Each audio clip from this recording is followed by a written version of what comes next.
صحابہ کرام علیہم رضوان فرماتے ہیں بڑے بڑے رشتے آئے سیدہ فاطمہ کے لیے، بڑے بڑے امیر کبیر لوگوں۔ حضور نے فرمایا میں رب کے فیصلے کا انتظار کر رہا ہوں۔ ایک دن تینوں یار ان لوگوں کا خلوص دیکھے مولا علی کے ساتھ، حضرت ابوبکر، حضرت عمر، حضرت عثمان، حضرت علی ایک یہودی کے باغ میں مزدوری کر رہے تھے تو وہاں گئے اور جا کے کہا علی تو حضور سے سیدہ فاطمہ کا رشتہ کیوں نہیں طلب کرتا؟ تو حضرت علی کہنے لگے بھائیو نہ مکان ہے نہ گھر ہے نہ کچھ ہے، رشتہ کیسے مانگ لوں؟ کہا تو جا تو صحیح، ہمیں تو لگتا ہے رسول پاک تیرا انتظار کر رہے ہیں۔ مولا علی شیر خدا کہتے ہیں میں گیا اور جب میں حضور کی بارگاہ میں گیا تو انہوں نے مجھے یار تھے نا تیار کر کے بھیجا، مجھے لفظ بھی سکھائے کیا کہنے ہیں، لیکن جب میں وہاں پہنچا نا تو میرے اندر طاقت ہی ختم ہو گئی بولنے۔ سلام لے کے تو حضور کے پاس بیٹھ گیا، حضور نے فرمایا علی کیسے آئے ہو؟ تو میں خاموش، پھر پوچھا کیسے آئے ہو؟ میں خاموش، پھر پوچھا کیسے آئے ہو؟ میں خاموش۔ کہتے دلوں کا حال جاننے والے رسول نے فرمایا علی فاطمہ کے لیے آئے ہو؟ فاطمہ کے لیے آئے ہو؟ حضرت علی کہتے ہیں میرا جواب بڑا نرالا ہے، میں نے کہا حضور وہ تینوں میرے پاس باغ میں گئے تھے، وہ تینوں گئے تھے، مجھے انہوں نے بھیجا ہے۔ کہتے رسول پاک مسکرا دیے، فرمایا علی انہوں نے نہیں تجھے بھیجا، رب کریم نے فاطمہ کا تیرے ساتھ نکاح کر دیا ہے، تیرے لیے فیصلہ ہو گیا ہے، فاطمہ کا تیرے حق میں فیصلہ ہو گیا۔ حضرت علی سیدہ فاطمہ کو بیاہ کے لے گئے تو حضرت زید بن حارثہ کے مکان، کوئی مکان نہیں۔ او بھائی تو دولت دیکھ کے بیٹی کی شادی کرتا ہے، سرمایہ دیکھ کے پھر دعا کراتا ہے، دعا کریں اللہ میرے داماد کو ہدایت دے دے۔ میرے رسول نے بیٹی کی شادی کی تقوی دیکھ کے، پرہیزگاری دیکھ، دینداری دیکھ، اس شخص کو بیٹی دی جو السابقون سابقون کے درجے میں شامل، جو ان الذین آمنوا وعملوا الصالحات اولئک هم خیر البریہ کے درجے میں شامل، ان کو اپنی بیٹی دی۔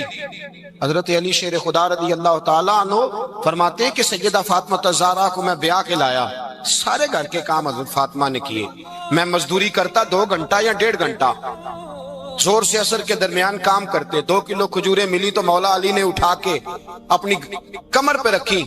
باغ کا مالک کہنے لگا علی تھوڑا کام اور کر لو، فرمایا 2 کلو ہو گئیں بڑی ہیں، 1 کلو میرے بچے کھائیں گے، 1 کلو مدینے کے غریب بچے کھائیں گے۔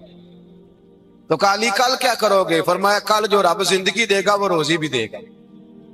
تو بندہ مشورہ دینے لگا، مشورہ بھی ہوتا ہے نا قریب سے، مشوروں والے بھی بڑی خرابی کرتے ہیں اللہ ماشاءاللہ۔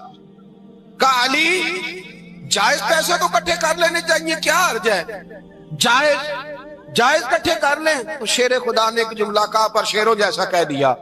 حضرت علی فرمانے لگے مال حرام ہو تو عذاب ہوتا ہے، حلال ہو تو حساب ہوتا ہے، لہذا نہ میں عذاب والا کام کرتا ہوں نہ حساب والا کام کرتا، میں کٹھے ہی نہیں کرتا، نہ بندہ حساب کے چکر میں پڑے نہ عذاب کے چکر میں پڑے، میں اس رستے جاتا ہی نہیں۔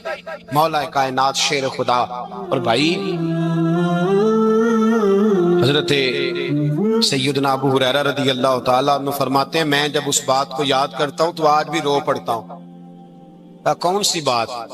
فرمانے لگے میں کوفے کے بازار سے گزر رہا تھا تو مولا علی شیر خدا کوفے کے چوک میں کھڑے تھے اور ہاتھ میں زرہ پکڑی ہوئی تھی، وہ والی زرہ جو بدر میں بھی ان کے پاس تھی، وہ والی زرہ جو احد، حنین، خندق اور خیبر میں بھی ان کے پاس تھی۔ زرہ پکڑی حضرت علی نے اور شیر خدا کہہ رہے ہوں بھائیو میری زرہ خرید لو، میری زرہ۔ امیر المومنین ہے اس وقت، امیر وقت ہے، بادشاہ ہے کوفے کے بازار میں، او بھائی میری زرہ خرید لو، یہ بڑی نسبت والی ہے، بدر، احد، حنین میں میرے ساتھ رہی۔ اور شیر خدا فرماتے کیا ہیں؟ فرماتے ہیں جب علی نے یہ لفظ کہے تو میری چیخیں نکل گئی۔ حضرت علی فرمانے لگے اگر میرے پاس نیا تامت خریدنے کے پیسے ہوتے تو میں اسے کبھی نہ بیچتا، نیا تامت خریدنے کے پیسے ہوتے تو میں کبھی نہ بیچتا۔ حضرت علی رضی اللہ تعالیٰ عنہ نے وہ زندگی گزاری، با پردہ، پرہیزگاری، درویشی، سادگی، ساری زندگی کسی کا شکوہ نہیں کیا مولا علی نے، بلکہ اعلیٰ حضرت فاضل بریلوی رحمۃ اللہ علیہ کے خلیفہ مولانا ظفر الدین بہاری، انہوں نے ایک عجیب بات لکھی ہے، کہتے ہیں حضور معراج پہ گئے تو وہاں سے ایک جبہ لائے، ایک کمرے میں داخل ہوئے، جنت کے کمرے میں صندوق کھولا سرکار نے، ایک جبہ نکلا تو کہا اللہ میں لے جاؤں؟ تو رب کریم نے فرمایا بھی مجھے پتا ہے تو لے کے جائے گا پر پہننے گا نہیں، کسی نہ کسی غلام کو دے دے گا۔